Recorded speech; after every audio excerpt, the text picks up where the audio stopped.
안녕하십니까? 오늘은 1955년부터 1963년 사이에 출생한 베이비 부머는 퇴직 후 얼마의 연금을 받고 있으며 어떻게 살아가는지를 알아보려고 합니다. 구체적으로 개인적인 사례까지 준비했습니다. 베이비 부머 세대는 50대 초반에는 기업에 불어닥친 인력 감축의 바람으로 한참 일할 나이인 중년에 회사를 떠나야 했고 65세 전후인 노년인 지금에 이르러서는 노후 준비로 많은 고민을 하고 있습니다. 연구에 따르면 은퇴 중산층으로 분류되기 위해서는 퇴직 후 연금이 재직 시 수입의 70%에서 80% 정도가 되어야 안정적인 은퇴 생활을 영위할 수 있다고 합니다. 하지만 그 기준에 베이비 부머 대부분이 충족되지 못하고 있고 그 수령액도 천차만별로 매우 다양합니다. 구체적으로 베이비 부머들은 연금은 얼마를 받고 있으며 어떻게 생활하고 있는지를 알아보겠습니다. 먼저 울산을 최고로 국민연금을 많이 받는 도시로 만들어준 H사의 퇴직자를 알아보겠습니다. 전국에서 국민연금 수령액을 가장 많이 받고 있는 지역은 울산 동구입니다. 울산 동구에 거주하는 국민연금 수령자의 수령액은 약 88만 3천 원으로 서울의 강남구보다도 10만 원이나 더 많습니다. 그곳에 있는 H사에 근무했던 65세 퇴직자의 경우 현재 퇴직 후 시민단체 무보수 봉사를 하고 있는데 국민연금이 있어서 많이 안심이 된다고 합니다. 퇴직 후 어쩌나 했는데 조금 있다가 100만 원 넘게 앉아서 들어오니 어휴 뿌듯하더라고요. 퇴직한 2016년부터 4년 넘게 받아 5,111만 원을 받았습니다. 납부액은 24년간 6,983만 원을 납부하고 현재 114만 원을 받고 있습니다. 마찬가지로 같은 회사의 64세 퇴직자의 경우입니다. 연금으로 140만 원 국민연금을 받아서 주변 지인보다 여유가 있어요.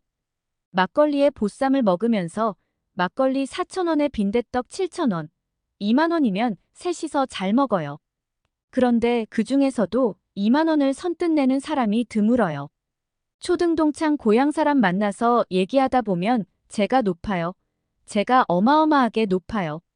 이와 같이 H사 퇴직자의 경우에는 명예퇴직이란 칼바람을 잘 피해서 60세 이후 정년퇴직까지 근무할 수 있었던 행복한 케이스라고 할 수 있습니다. 반면에 정년까지 근무하지 못한 퇴직자가 대부분이었던 통신기업인 K사의 퇴직자를 알아보겠습니다. 이 기업은 2003년에 5,505명, 2009년에 6,000명, 2014년에 8,320명 등 대규모 명예퇴직을 실시하여 많은 인력이 회사를 떠났습니다. 대부분이 정년까지 채우지 못하고 50대 초반의 명예퇴직에 칼바람을 맞은 연유로 퇴직 후의 삶이 녹록지 않은 것 같습니다. 이들은 10년도 훨씬 더 남은 기나긴 연금 크레바스 기간을 버티지 못하고 정시연금보다는 조기연금을 수령한 경우가 대부분입니다. 조기연금으로 60만 원에서 80만 원 정도 받고 있습니다. 베이비부머 평균액 수준이라고 하지만 그야말로 푼돈 연금으로 노후 대비에는 많이 부족한 금액입니다. 조금 나은 경우에는 100만 원 정도 받고 있는데 그 정도면 꽤 받는 축에 들어갑니다. 드물게 정시연금을 받는 퇴직자의 경우에는 150만 원 정도를 받고 있습니다. 다음은 65세로서 퇴직 후 시니어 IT 기업에 재취업한 최모 씨의 경우입니다. 국민연금을 140만 원 받고 있고 개인연금도 30만 원이 나와서 다른 베이비 부머와는 달리 연금 준비가 어느 정도 되어 있습니다. 그러나 이걸 다 합해도 부부 최소 생활비 251만 원에는 턱없이 부족합니다. 그래서 현재 최 씨도 일하고 있으며 아내도 간호조무사 일을 하고 있습니다. 최 씨는 75세까지는 일을 할 수 있다고 봐요. 그런데 나이 들어선 마땅히 일할 때가 더는 없어요. 라고 일자리 부족의 고충사항을 토로합니다. 그렇게 부부가 동시에 경제활동을 하더라도 간신히 적자 가계를 면하고 있다고 합니다. 이번에는 모두들 부러워하는 공적연금을 받는 퇴직자를 알아보겠습니다. 2021년 기준 공적연금 월평균 급여액을 보면 공무원 연금은 253만 원, 사학연금은 293만 원, 군인연금은 277만 원으로 나타났습니다.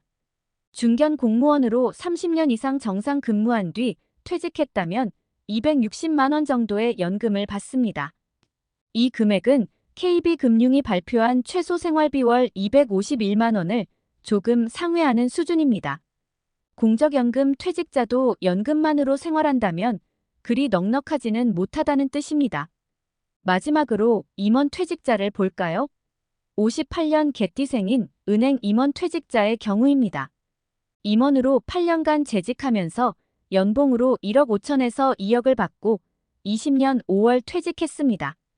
21년 1월부터 국민연금 162만 원을 수령하고 있습니다. 생활비는 현역의 3분의 1로 아껴서 쓰고 있으며 카드비는 300만 원 이하로 쓰고 있습니다. 임원 퇴직자이지만 그리 넉넉한 편은 못 됩니다. 그런데 베이비 부머의 노후 준비의 비관적인 사실을 하나 언급해야겠습니다. 지금까지 제가 언급한 것은 국민연금을 받고 있는 베이비 부머 세대였으나 아예 국민연금을 받지 못하는 베이비 부머 세대가 50%에 육박한다는 사실입니다. 노후에 다달이 국민연금을 받기 위해서는 10년을 채워 보험료를 내야 합니다. 21년 기준 베이비 부머 세대 696만 명 중에 52.7%인 367만 명만이 이 기준을 충족해서 연금 수급권을 확보하고 있고 나머지 47.3%인 334만 명은 이 기준에 미달하여 연금 수급권 자체가 없기 때문입니다. 보험료 납부 기간이 10년 미만이면 보험료에 이자를 더해 일시금으로 돌려줍니다. 베이비 부머 세대들은 이미 은퇴를 시작, 납부 기간을 채우지 못한 이들이 보험료를 추가로 내는 게 쉽지 않기 때문입니다. 푼돈 연금이 남아 몇십만 원의 국민연금마저도 아예 받지 못하는 베이비 부머가 절반 정도라는 통계는 충격적이지만 사실입니다. 그래서 다수의 베이비 부머가 눈물겨운 노후를 피하지 못한다는 불안감에 사로잡히지 않을 수가 없는 것입니다. 그렇다고 너무 실망할 필요는 없습니다. 국민연금공단에서 조사한 바에 따르면 적정 노후 생활비가 50대, 260만 원대에서 80대가 되면 200만 원으로 확 줄어든다고 합니다. 따라서 나이 들수록 실제로는 생각만큼 돈이 많이 안 들 수도 있습니다. 은퇴 후 나이가 들어감에 따라 신체 능력이 저하되고 활동성이 줄어들게 되고 활동성이 줄어들면 생활비도 그만큼 감소하기 때문입니다. 여기에는 당연히 건강하기만 하다면 이라는 전제가 붙습니다. 사실 건강이 제1의 연금입니다. 너무 경제하며 노후 대비를 금전적인 것에 집중하지 말고 건강을 챙기는 것이 진정한 노후 대비라고 할 수 있습니다. 이러한 여러 가지 변수를 고려하여 현재의 금융 계획을 재검토하고 보다 안정적인 노후를 위한 대비를 하는 것이 중요합니다. 대한민국에 현재가 있게 한 산업혁군이셨던 베이비 부머를 항상 응원합니다. 영상 끝까지 시청해 주셔서 감사합니다.